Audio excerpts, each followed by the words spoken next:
ये एक atheist channel है जो इस्लाम की सच्चाई मुस्लिम लोगों तक पहुंचाकर उन्हें ह्यूमैनिस्ट और रैशनलिस्ट बनाने की कोशिश करता है। हमारा मकसद मुस्लिम लोगों के प्रति किसी तरह की नफरत फैलाना या उन्हें नीचा दिखाना नहीं है। किसी एजुकेटेड इंसान से इस्लामिक कट्टरता कैसे छुड़वाई जाए? क्या हमारे पास सिर्फ आयशा का मुद्दा ही है? क्या हैं वो कुछ इंपॉर्टेंट पॉइंट्स जो आप इस्तेमाल कर सकते हैं किसी को कट्टरता से बाहर लाने के लिए? आज की हमारी वीडियो में आप जानने वाले हैं कुछ बहुत ही मजेदार इस्लामिक फैक्ट्स जो आपके ईमान वाले फ्रेंड्स को इस्लामिक कट्टरता से बाहर लाने में मदद कर सकते हैं। आई एम श्योर इनमें से कुछ पॉइंट्स आप भी पहले से नहीं जानते होंगे। बहुत ही इंटरेस्टिंग वीडियो होने वाली है, तो वीडियो के लास्ट तक बने रहें और शुरू करते हैं इंसानियत के नाम से। ये चैनल किसी भी रिलीजन या संगठन की मदद से नहीं चलता है। इस नेक मुहिम में हमारा साथ दीजिए। इस चैनल की हर वीडियो पर पूरी एक टीम काम करती है और यूट्यूब से कोई खास अर्निंग नहीं होती। इस चैनल और मिशन को बनाए रखने के लिए आपकी रेगुलर मंथली सपोर्ट की जरूरत है। इसके लिए पैट्रियन या चैनल की मेंबरशिप भी ले सकते हैं या यूपीआई और पेपाल के जरिए भी हर महीने अपनी फाइनेंशियल कंडीशन के मुताबिक सपोर्ट कर सकते हैं। इस मिशन के एक सिपाही बनिए और गर्व महसूस करिए सदी के सबसे बड़े मिशन के सपोर्टर होने पर। अक्सर मेरी लाइव स्ट्रीम या कमेंट्स में पूछा जाता है कि किसी मोमिन दोस्त या परिवार के मेंबर को इस्लाम छोड़ने के लिए कैसे इनकरेज करें। मैं उन नॉन मोमिन्स और एक्स मुस्लिम का शुक्रगुजार हूं जो इस नेक काम में लगे हैं। हालांकि कमेंट्स में अक्सर एक ही मुद्दे पर बहस होती है, जैसे रसूल और आयशा का मामला जो गाली गलौज तक पहुंच जाता है और समझदारी की बातें कहीं पीछे छूट जाती हैं। हमें समझना चाहिए कि हमारा उद्देश्य किसी मोमिन को हराना नहीं है। वो भी इंसान है जो बचपन से कट्टरता, दोजख की आग का डर और जन्नत की हूरों जैसे सपनों में फंसे हुए हैं। असल में इस्लाम के सबसे बड़े विक्टिम खुद मोमिन हैं, जिन्हें 1400 साल पुरानी बातों को हर रोज डिफेंड करना पड़ता है और इससे उनका नेचर और कट्टर हो जाता है। इसलिए उनसे अपने भटके हुए भाई की तरह बिहेव करें। बहुत सारे मोमिन इस्लाम छोड़ने की कगार पर हैं, लेकिन सोशल प्रेशर और हंसी का डर उन्हें रोकता है। खासकर महिलाएं सहारे की कमी की वजह से इस्लाम में बनी रहती हैं। आपके रेस्पेक्टेबल और रैशनल बिहेवियर से वो बदलाव के लिए इंस्पायर हो सकते हैं। आज मैं कुछ ऐसे सवाल साझा कर रहा हूं जो ईमान वाले भाइयों को सोचने पर मजबूर करेंगे और जिन्हें नॉन मोमिन बिना गुस्ताखी के पूछ सकते हैं। तो कॉपी पेन तैयार करें और सवाल नोट करें। Useless calendar. अर्थ फ्लैट है, पूरे ब्रह्मांड के केंद्र पर है और सितारों को इसके ऊपर सजाया गया है। ऐसे तो हमारे इस्लामिक स्कॉलर कब से कहते आए हैं, जिस पर सिर्फ फ्लैट होने की सिलेक्टेड बातों को डिफेंड करते हुए हजरत ध्रुव रजी अल्लाह ताला अन्हु ने मुस्लिम सब्सक्राइबर्स इकट्ठा करने के लिए अपनी वीडियो बनाई, जिस पर मैंने एक रिस्पॉन्स वीडियो भी बनाई है। लिंक आपको डिस्क्रिप्शन में मिल जाएगा। पर वो बातें अब पुरानी हो चुकी हैं और आप भी ये बातें सुनकर बोर हो चुके होंगे। तो आइए आज कुछ नया बताता हूं। इस्लामिक लोग दुनिया का सबसे गलत कैलेंडर यूज कर रहे हैं, जिसे हिजरी कैलेंडर कहा जाता है। यह कैलेंडर लगभग 354 दिन का है और इस्लामिक जनता सोलर ईयर से हर साल 11 दिन पीछे रह जाती है। जी हाँ, ये बात जब मैंने अपने ऑफिस में एक मोमिन फ्रेंड को बताई जो नहीं जानता कि मैं ही जफर हेरेटिक हूं, तो वो हैरान रह गया और बोला कि अच्छा, इसी वजह से उसके बचपन में ईद सर्दियों के मौसम में आती थी और अब गर्मियों में आने लगी। लेकिन जैसे जैसे वो बड़ा हुआ तो उसे लगा कि ऐसा होता ही है, लेकिन आज उसे एग्जैक्ट रीजन पता चला। दरअसल ये 11 दिन का गैप ही है, जिसकी वजह से हर 3 साल में ईद लगभग 1 महीना शिफ्ट हो जाती है और लगभग 35-36 साल के बाद ईद वापस अपनी जगह पर आ जाती है। इस कैलेंडर से ना तो मौसम का ठीक से अनुमान लगाया जा सकता है और ना ही खेती में इसका कोई इस्तेमाल है। दरअसल बात यह है कि पहले पूरी दुनिया में लूनर कैलेंडर या चांद पर बेस्ड कैलेंडर इस्तेमाल में लाया जाता था, यानी कि चांद से पृथ्वी का चक्कर लगाने के साथ 1 महीने की कैलकुलेशन, जिसमें लगभग 29 दिन लगते हैं और साल में लगभग 354 दिन बनते हैं। लेकिन पौने 2 साल के बाद 1 महीना एक्स्ट्रा जोड़कर उसे ठीक किया जाता था, जिससे बारिश का मौसम सावन और भादों में ही आए और खेती करने या मौसम का अनुमान लगाने में आसानी हो। इसके अलावा भी और भी बहुत सारा कैलेंडर विज्ञान था जो दुनिया और भारत के विद्वान हजारों सालों से जानते थे। अरब देशों के मुशरिक भी ऐसा ही लूनर कैलेंडर इस्तेमाल में लाते थे। लेकिन बुखारी की एक हदीस के मुताबिक एक दिन सबके प्यारे रसूल ने कहा कि अल्लाह ने साल में 12 ही महीने बताए हैं। इसके बाद इस्लामिक कैलेंडर को पैगंबर मोहम्मद की वफात के 6 साल बाद 638 सीई में उमर बिन अल खत्ताब ने लागू किया। इस कैलेंडर में पहला साल उस साल को माना गया जब पैगंबर मोहम्मद ने मक्का से मदीना हिजरत की थी और फिर तलवार के जोर पर इस्लाम फैलने की शुरुआत हुई थी। इसलिए ही इसे हिजरी कैलेंडर कहा जाता है। तो मोमिनों को ये बात सोचनी चाहिए कि इससे पहले लोग रमजान गलत समय पर मना रहे थे या इसके बाद में। न जाने कौन से दिनों में लैलतुल कद्र होगी और सहाबी लोग उसे न जाने कौन से दिनों में ढूंढ रहे थे। 354 दिन का साल लेकर वो लोग बैठे हैं जो आज तक जाकिर नालायक की वीडियोस देखकर खुद को बहुत ही इंटेलिजेंट और इस्लाम को बहुत ही साइंटिफिक बोलते हैं। दरअसल ये कैलेंडर आने से पहले रमजान का महीना सर्दियों में आता था, जब प्यासा रहने में ज्यादा परेशानी नहीं थी। लेकिन एक खराब कैलेंडर की वजह से हमारे प्यारे मोमिन भाइयों को भरी गर्मी में भी पूरा दिन प्यासा रहना पड़ता है। अब तक आप ये समझ गए होंगे कि इस्लाम कुछ भी हो, पर साइंटिफिक तो बिल्कुल नहीं है। वैसे एक और मजे की बात बताता हूं, कई सारे इस्लामिक मुल्क ईद भले ही हिजरी कैलेंडर से मनाते हो, पर ऑफिशियल कामों के लिए ग्रेगोरियन कैलेंडर ही इस्तेमाल करते हैं। इसमें 2.5-3 साल में एक सैलरी भी कम देनी पड़ती है और कामकाज भी ठीक से चलता है।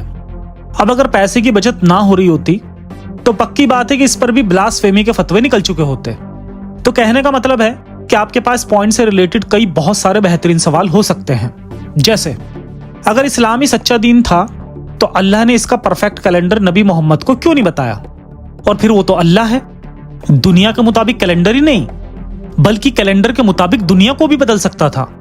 यानी सोलर सिस्टम में फेरबदल करके वो 354 दिन में अर्थ को सन के चक्कर लगवा सकता था। लेकिन ऐसा करता भी कैसे? उसे तो ये भी नहीं पता कि अर्थ सन के चक्कर लगाती है या सन अर्थ के।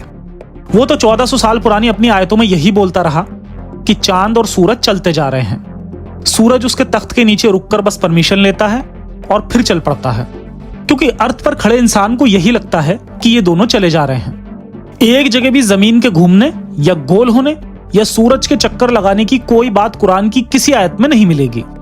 इनफैक्ट ये भी नहीं मिलेगा कि सूरज भी बाकी तारों की तरह एक तारा है। इस मुद्दे पर कुछ सवाल आप लोग खुद भी लिखकर कमेंट में बता सकते हैं। आइए अब देखते हैं दूसरा मुद्दा, कुरान में स्लेवरी। अगर आप किसी ईमान वाले भाई से सवाल करें कि क्या कुरान कयामत के दिन तक के लिए हिदायत की किताब है, तो बेशक उसका जवाब हाँ में होगा। दरअसल इसके पीछे की वजह शायद उन्हें खुद ना पता हो, लेकिन वजह यह है कि अल्लाह ने कुरान में यहूदियों और ईसाइयों की किताबों को आसमानी तो कहा, लेकिन उनको इंसानों द्वारा करप्ट बुक्स बताते हुए कहा कि अब ये नई किताब मैं दे रहा हूं और ये कयामत तक के लिए महफूज है और मैं खुद इसकी हिफाजत करूंगा। इस हिफाजत के मसले पर भी वीडियो में आगे बात करेंगे, लेकिन पहले गुलामी समझते हैं। कुरान की बहुत सारी आयतें और नबी की हदीसें भी मौजूद हैं जो गुलाम रखने के कायदे कानून की बातें करती हैं।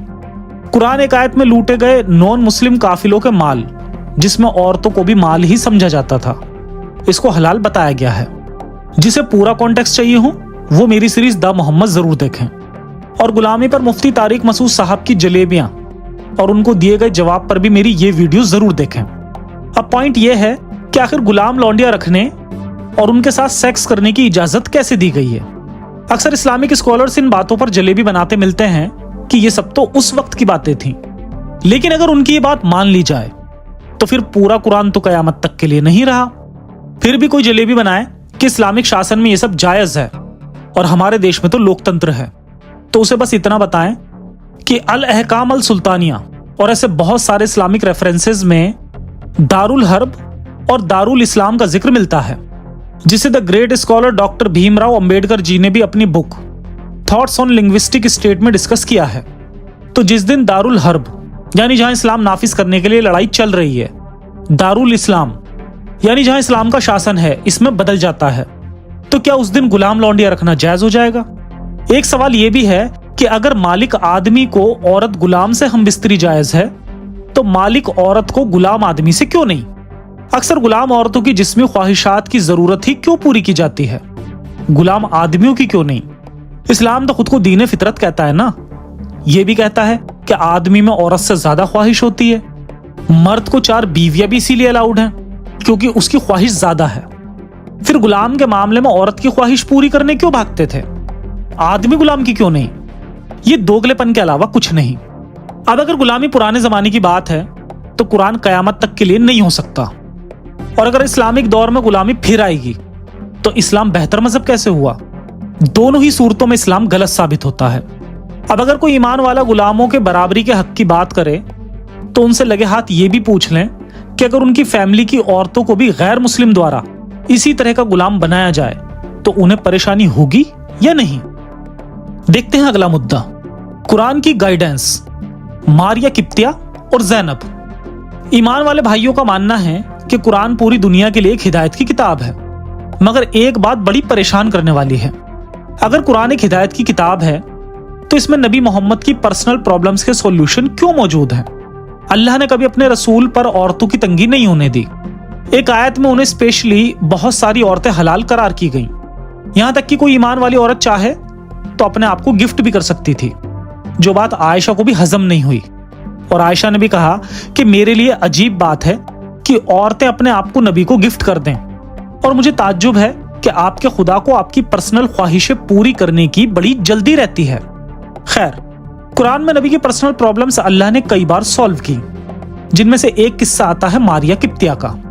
इसमें नबी पहले तो खुद अपनी बीवी हफ्सा से वादा करते हैं कि वो मारिया जो कि गुलाम थी उसको अपने ऊपर हराम कर लेंगे, और बाद में कुरान में आयत उतार कर अपनी कसम तोड़ देते हैं। बहुत ही बेहतरीन किस्सा है, जानने के लिए ये वीडियो जरूर देखें। इसके साथ ही हमें ऐसा ही एक और किस्सा मिलता है जिसमें नबी को अपने गोद लिए बेटे जैद की वाइफ पसंद आ जाती है, और फिर अल्लाह नबी के लिए ना सिर्फ इस रिश्ते को हलाल कर देता है बल्कि हमेशा के लिए इस्लाम से गोद लेने जैसे बेहतरीन प्रथा को भी खत्म कर देता है। ये भी बेहतरीन टॉपिक है और इसको आप मेरी इस वीडियो से बेहतर समझ सकते हैं। खैर, आप सवाल जरूर पूछें कि दुनिया के लिए हिदायत की किताब में नबी की पर्सनल प्रॉब्लम्स के सॉल्यूशन क्यों भरे पड़े हैं, जबकि वो जंगों का दौर था और आए दिन पूरी दुनिया में कहीं ना कहीं जंगें चल रही थीं, बेकसूर लोग मारे जा रहे थे। ऐसे वक्त में अरब की इस छोटी सी जगह में अल्लाह को अपने नबी चुनने और उसके पर्सनल मसलों में आयतें भेजना कहां तक लॉजिकल है? देखते हैं अगला मुद्दा, अल्लाह का अस्तित्व यानी एग्जिस्टेंस ऑफ अल्लाह। एक बात याद रखें, अल्लाह के एग्जिस्टेंस और गॉड के एग्जिस्टेंस में फर्क है। बहुत सारे ईमान वाले भाइयों को लगता है कि अगर खुदा है तो वो अल्लाह ही है, जबकि सच ये है कि जरूरी नहीं हर कोई गॉड में विश्वास रखने वाला कट्टर अंधा मजहबी ही हो। रैशनल सोच रखने वाले लोग अक्सर गॉड में विश्वास करते हैं, तो इससे समाज को कोई खतरा नहीं है, बशर्ते कि वो ह्यूमैनिटी को हर चीज से ऊपर रखते हों। आइए अब अल्लाह के एग्जिस्टेंस की बात करते हैं। ईमान वाले भाई अल्लाह का अस्तित्व तो मानते हैं, लेकिन अल्लाह के बारे में ज्यादा कुछ जानते नहीं हैं। सोचने की बात तो यह है कि अगर हर चीज को अल्लाह ने बनाया तो अल्लाह को किसने बनाया? पर इस सवाल को मोमिन लोग सवाल ही नहीं मानते और यही जवाब देते हैं कि जब कहीं पर कुछ भी नहीं था तब वहीं था, वहीं था, वहीं था, यानी कुन फयाकुन फयाकुन, और यही करके सब कुछ बनाया गया। थोड़ा ध्यान से देखें तो ये दावा थोड़ा अधूरा सा लगता है। सुनन इब्ने माजा की एक हदीस के मुताबिक सबसे पहले हर तरफ पानी है, पानी में फरिश्तों ने अल्लाह का तख्त उठा रखा है और आखिर में उस तख्त पर अल्लाह है। जब कहीं पर कुछ भी नहीं था तो अल्लाह को खड़ा होने के लिए स्टेज क्यों चाहिए थी? न जाने ओपन स्पेस में ऐसी कौन सी ग्रेविटी की शक्ति है जिसकी वजह से अल्लाह को खड़े होने के लिए तख्त की जरूरत है। अब यह भी सोचने की बात है कि अल्लाह का तख्त तो आकार में अल्लाह से भी बड़ा होगा और फरिश्ते मिलकर अल्लाह और अल्लाह के तख्त का वजन आसानी से उठा सकते हैं। ये सब पानी के ऊपर हो रहा है, लेकिन ये पूछना कि पानी आखिर आया कहां से, वैसा ही सवाल है जैसे कि अल्लाह ने सब कुछ बनाया तो बताओ अल्लाह को किसने बनाया? सूरह अंबिया की इस आयत के मुताबिक अल्लाह ने इस दुनिया के सब जानदारों को पानी से बनाया। इसका मतलब तो यह हुआ कि सारे काम डायरेक्ट नहीं हुए, बल्कि उनको करने के लिए पानी भी जरूरी है। और जायज सी बात है कि बिना तख्त के हमारे प्यारे अल्लाह उस पानी पर खड़े कैसे होंगे? इससे आगे सोचने का काम आप अपने दोस्त पर छोड़ दीजिए। अपने दीन को बचाने के लिए थोड़ी मेहनत उन्हें भी करनी चाहिए। अगला मुद्दा देखते हैं, कुरान के वर्जन्स। ये बहुत बड़ा टॉपिक है जिस पर मेरी ये वीडियो पहले से मौजूद है। अगर आपको ज्यादा इंटरेस्ट है तो रिसर्च के लिए ये वीडियो जरूर देखें, लेकिन थोड़ा शॉर्ट में समझ लेते हैं। सवाल, क्या कुरान का एक भी जेर जबर नुक्ता बदला जा सकता है? अक्सर मोमिन भाई इस पर वही जवाब देंगे जो बचपन से सुनते आए हैं कि नहीं, इसका कुछ भी कभी नहीं बदला जा सकता। तो आप उन्हें बताएं कि कुरान की सबसे पुरानी स्क्रिप्चर जो कि बर्मिंघम कुरान मैन्यूस्क्रिप्ट है, उसमें तो जेर जबर नुक्ते हैं ही नहीं। ये कूफी स्क्रिप्ट में लिखी गई है जब जेर जबर नुक्ते होते ही नहीं थे। फिर कई लोगों ने अपने हिसाब से जेर जबर नुक्ते लगाए और उसका मतलब भी बनाया। आप खुद सोच सकते हैं कि रुको मत जाओ या रुको मत जाओ, इसमें एक कॉमा इधर से उधर करने पे सारा मतलब बिल्कुल बदल जाता है। तो एक पूरी किताब का मतलब आपने बिना मात्रा, कॉमा और फुल स्टॉप के निकाल दिया, और फिर भी कहते हैं कि इसमें कुछ बदला नहीं जा सकता।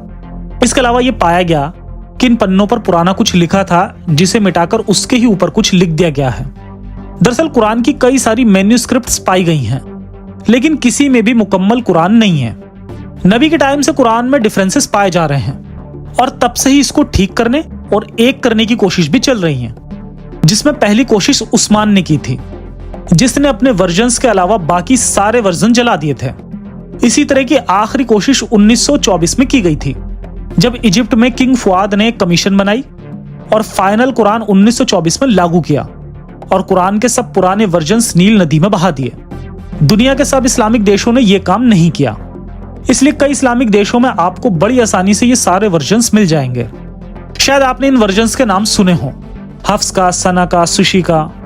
इसके अलावा भी सब मिलाकर 30 से ज्यादा वर्जन्स मौजूद हैं। इन सब में ग्रामर से लेकर इंटरप्रिटेशन तक में बहुत सारे डिफरेंसेस हैं। इन डिफरेंसेस का एक एग्जाम्पल आप मेरी इस पुरानी वीडियो में भी देख सकते हैं।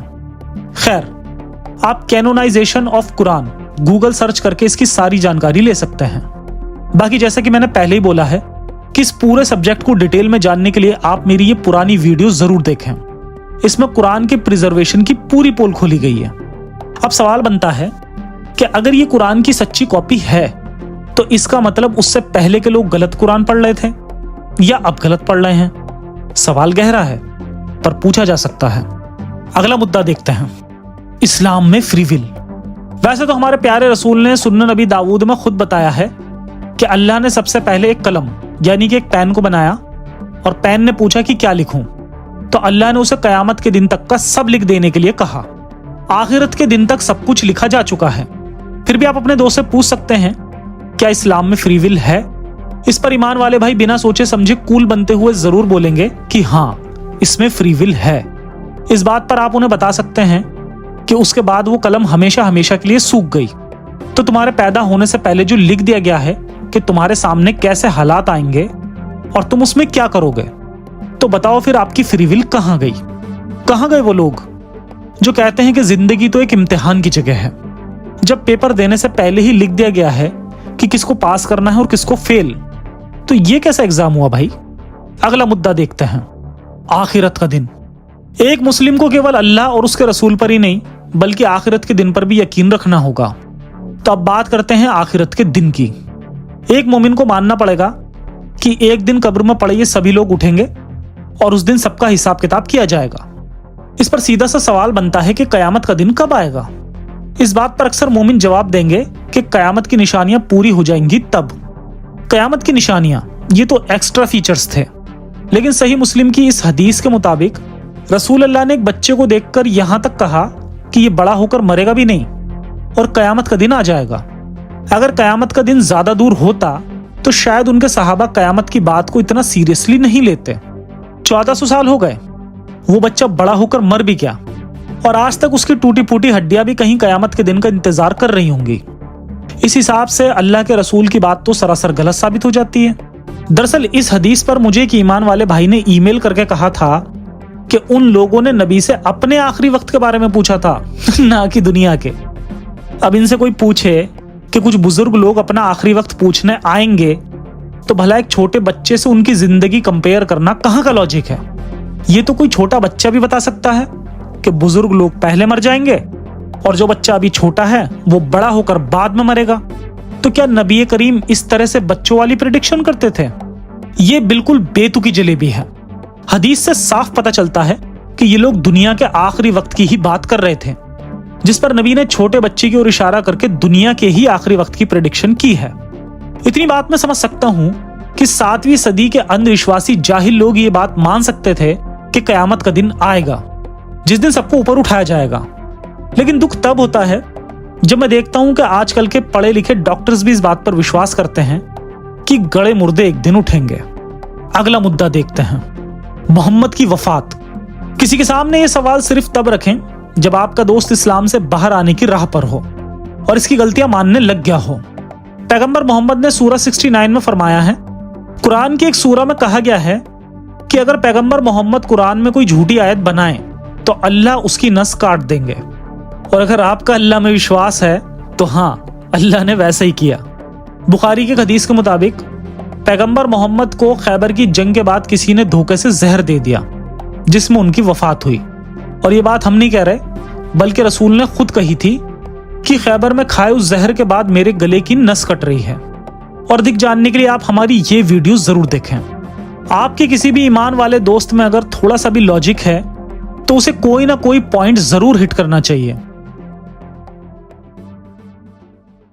जहालत एक बीमारी है और आप हमारे कंटेंट को शेयर करके इसका एंटीडोट फैला रहे हैं, जिस पर आपको खुद पर गर्व होना चाहिए और हम आपका तहे दिल से शुक्रिया अदा करते हैं। आज की वीडियो कैसी लगी कमेंट करके जरूर बताएं। अगर इसका पार्ट 2 चाहते हैं तो भी कमेंट में बताएं। और वीडियो में दिए गए किसी भी मुद्दे पर आप खुद भी लॉजिकल सवाल कमेंट्स में जरूर लिखें, जिससे आप जैसे ही दूसरे भाइयों की भी मदद हो सके और लोग कट्टरता को छोड़कर इंसानियत के रास्ते पर आ सकें। अपना ख्याल रखें। इंसानियत हाफिज।